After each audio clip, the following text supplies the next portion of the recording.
Okay, நாம இப்போ இந்த வீடியோவில் எதை பற்றி பார்க்க போகிறோம் அப்படின்னா, நம்முடைய யூடியூப் சேனல் சார்பாக ஒரு 1 இயர் கரண்ட் அஃபேர்ஸ் வந்து கொண்டு வந்திருக்கோங்க. இதுக்கு முன்னாடி வந்து பார்த்தீங்க அப்படின்னா, நம்ம கரண்ட் அஃபேர்ஸ் அப்படின்றது 1 இயருக்கு போட்டிருக்கோம். பட் இந்த கரண்ட் அஃபேர்ஸ் பொறுத்த வரைக்கும் உங்களுக்கு குரூப் 1, குரூப் 2, குரூப் 4 இது மூணுக்குமே ரொம்ப ரொம்ப யூஸ்ஃபுல்லாக இருக்கும். இந்த கரண்ட் அஃபேர்ஸை பொறுத்த வரைக்கும் நம்ம எப்படி ரெடி பண்ணியிருக்கோம் அப்படின்னு பார்த்தீங்கன்னா, சிலபஸில் இருக்கக்கூடிய டாபிக். ஏன்னா நமக்கு கரண்ட் அஃபேர்ஸ் வந்து பார்த்தீங்க அப்படின்னா உங்களுக்கு தனி யூனிட்டாக கொடுக்கல, எல்லா யூனிட்டுக்கும் கீழே நடப்பு நிகழ்வுகள் அப்படின்றத கொடுத்துருக்கிறதுனால நம்மளும் என்ன பண்ணியிருக்கோம் அப்படின்னா, யூனிட் மொத்தம் இருக்கக்கூடிய 6 யூனிட்லேயுமே நம்ம கரண்ட் அஃபேர்ஸ் அப்படின்றத எடுத்துகிட்டு வந்திருக்கோங்க. இதில் முக்கியமாக நம்ம யூனிட் வந்து பார்த்தீங்க அப்படின்னா 4, 5, 6 தான் கரண்ட் அஃபேர்ஸ் வந்து உங்களுக்கு இருக்கும். இப்போ இந்த 1 இயர் கரண்ட் அஃபேர்ஸ் பொறுத்த வரைக்கும் உங்களுக்கு வந்து பார்த்தீங்கன்னா பிடிஎஃபாக தான் வழங்கப்படும். இந்த நம்பர் ஓகே, ஃபோன் நம்பர் இருக்கு இல்லையா, 9361156595, இந்த நம்பருக்கு வந்து வாட்ஸ்அப் பண்ணுங்கள். அதே மாதிரி 300 ரூபா வந்து ஜிபே பண்ணுங்கள். ஜிபே பண்ணிவிட்டு அதை நீங்கள் வந்து எனக்கு சென்ட் பண்ணிங்க அப்படின்னா உங்களுக்கு இந்த பிடிஎஃப் கொடுப்பேன். இந்த கரண்ட் அஃபேர்ஸ் வாங்குறதுக்கு முன்னாடி முதல்ல நான் இந்த வீடியோ ஃபுல்லாக பார்த்துருங்க. அப்போ தான் உங்களுக்கு வந்து புரியும் என்ன மாதிரி வந்து இவங்க கரண்ட் அஃபேர்ஸ் எடுத்திருக்காங்க அப்படின்றது. இப்போ நான் இதில் கரண்ட் அஃபேர்ஸ் மட்டும் கிடையாது, அதே மாதிரி சென்ட்ரல் கவர்மெண்ட்டுடைய ஸ்கீம் இருக்கும் இல்லையா, அந்த ஸ்கீமில் 2025-26 என்னென்ன ஸ்கீம் வந்திருக்கு, இதுக்கு முன்னாடி டிபார்ட்மெண்ட் வைஸாக என்னென்ன முக்கியமான ஸ்கீம்ஸ். ஏன்னா இப்போது இதுக்கு முன்னாடி நடந்த குரூப் 1ல் பார்த்தீங்கன்னா நிறைய ஸ்கீமில் இருந்து கொஷின் கேட்டிருப்பாங்க. ஓகேவா, அப்போது அந்த ஸ்கீம் எல்லாமே நான் சேர்த்து கொடுத்துருக்கேன். இதில் உங்களுக்கு கரண்ட் அஃபேர்ஸ் மட்டும் இருக்காது, கரண்ட் அஃபேர்ஸோட சென்ட்ரல் கவர்மெண்ட் ஸ்கீம் மட்டும் இருக்கும். இப்போ ஸ்டேட் கவர்மெண்ட் ஸ்கீமை பொறுத்த வரைக்கும் உங்களுக்கு வந்து நம்ம விஜய் சிஎம் ஆனதுக்கப்புறம் தொடங்கின ஸ்கீம் மட்டும்தான் இருக்கும். மற்ற எல்லாமே உங்களுக்கு வந்து பார்த்தீங்கன்னா கிடைக்கும்.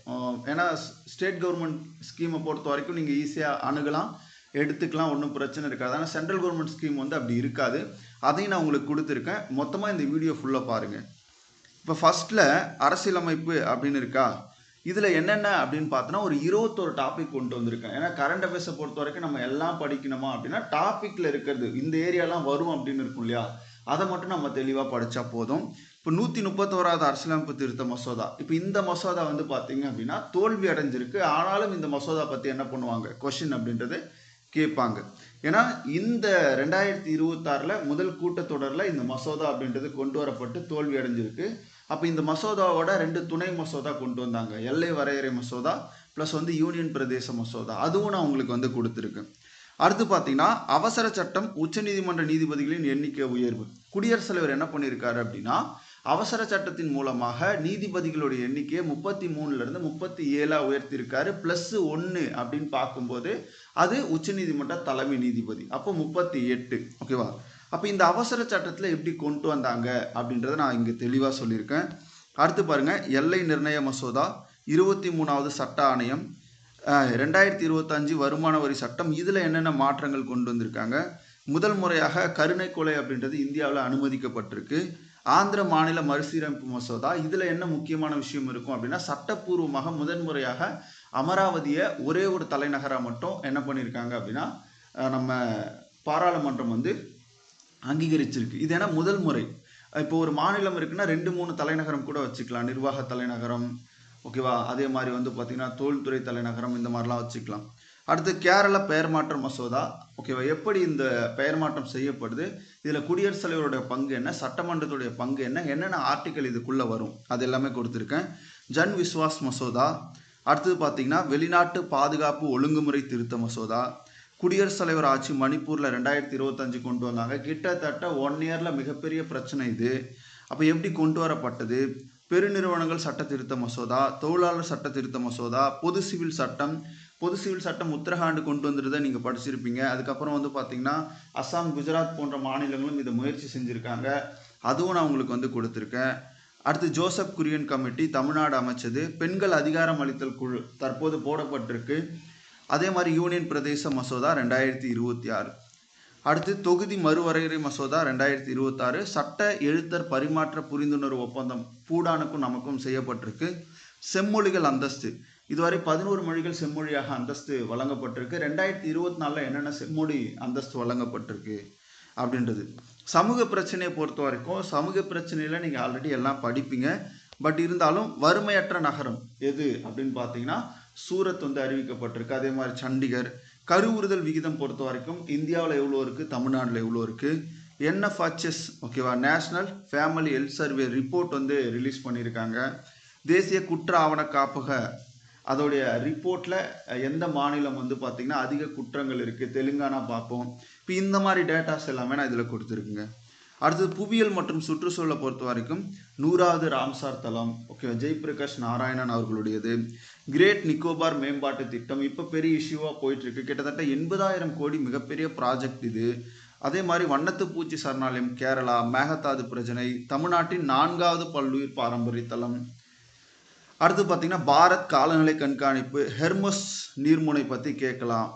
அடுத்தது சூப்பர் ஹெலினோ பற்றி கேட்கலாம். ஆப்ரேஷன் சாகர் பந்த்னா என்ன, புஜிவாரா விளைவுனா என்ன, புவிசார் குறியீடு, லடாக் பனிச்சிறுத்தை கணக்கெடுப்பு, லட்சத்தீவு, பித்ரா தீவு, இந்தியா உலகின் முதல் கருப்பு புலி காப்பகம், மிகப்பெரிய பசுமை அமோனியா திட்டம், இந்தியாவின் முதல் CO2விலிருந்து மெத்தனால் தயாரிக்கக்கூடிய முன்னோடி திட்டம், புவி ஈர நகரங்களாக இந்தியாவில் என்னென்ன நகரங்கள் அறிவிக்கப்பட்டிருக்கு, யுனெஸ்கோ உலக பாரம்பரிய தளம், கலை 2 நீர்மின் திட்டம், மாநில நுண்ணுயிரி அங்கீகாரத்தை ஏற்றுக்கொண்ட இந்தியாவின் முதல் மாநிலம் கேரளா.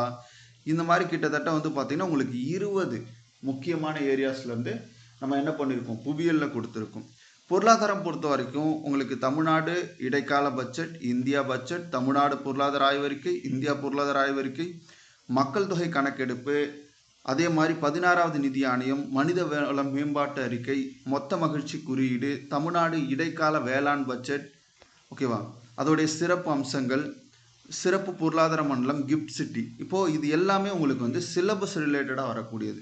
இப்போ அதில் வந்து பார்த்திங்கன்னா மத்திய அரசின் சிந்தனை குழு நிதி ஆயோக் வந்து சில இலக்குகள் SDG இண்டெக்ஸ் வந்து வெளியிட்டிருக்காங்க. அதில் தமிழ்நாடு அடைஞ்சிருக்கக்கூடிய சாதனை என்ன, இதுவும் நம்ம வந்து எடுத்து கொடுத்துருக்கோம்.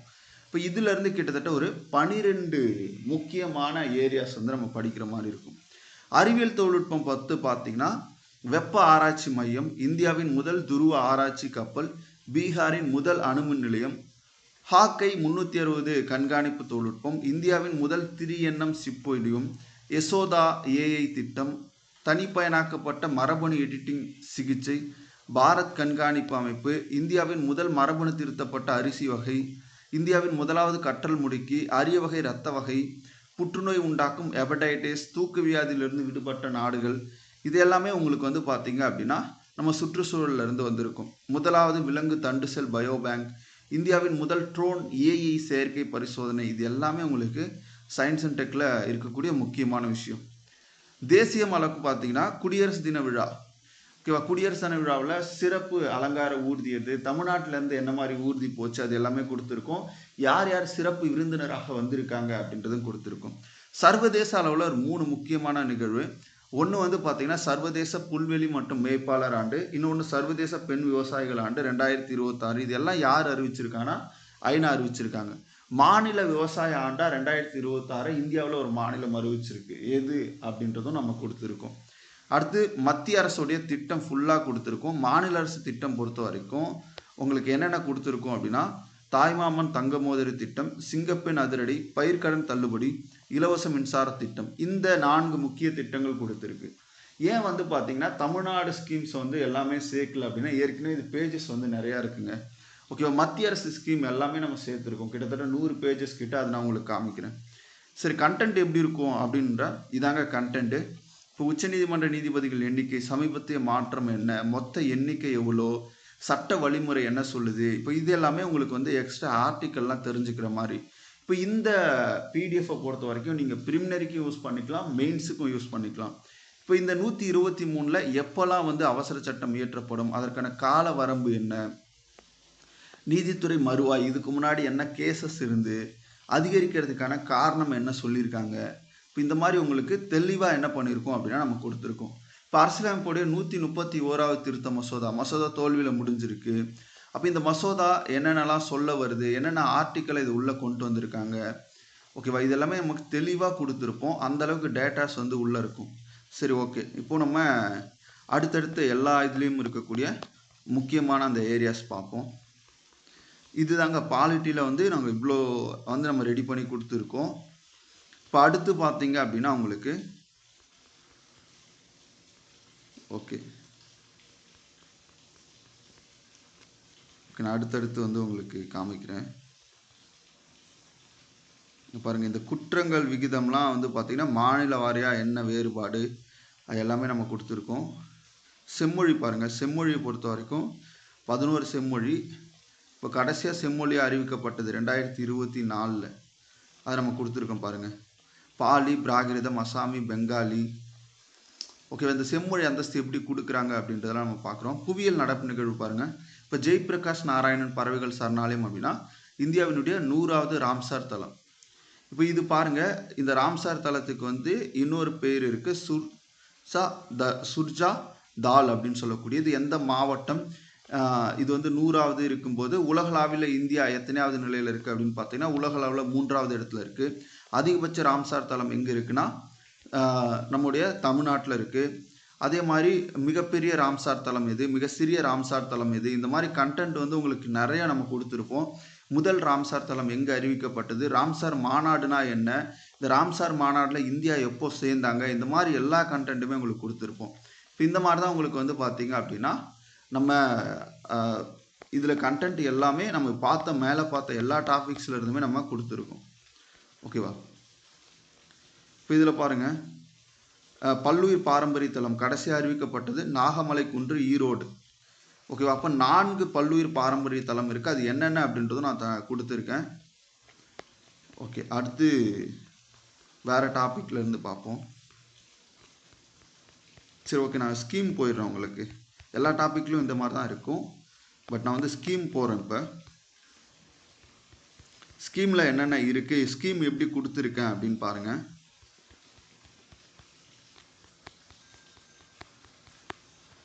ஓகே, நான் இதை கொஞ்சம் சுருக்கிட்டு ஸ்கீம் வந்து எப்படி கொடுத்துருக்கோம் அப்படின்றத பார்ப்போம்.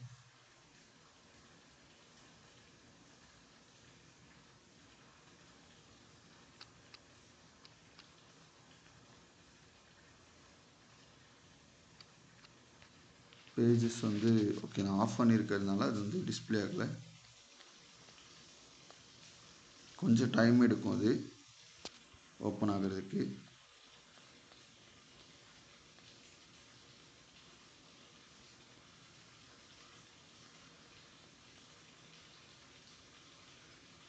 ஓகே, அப்படி பார்ப்போம்.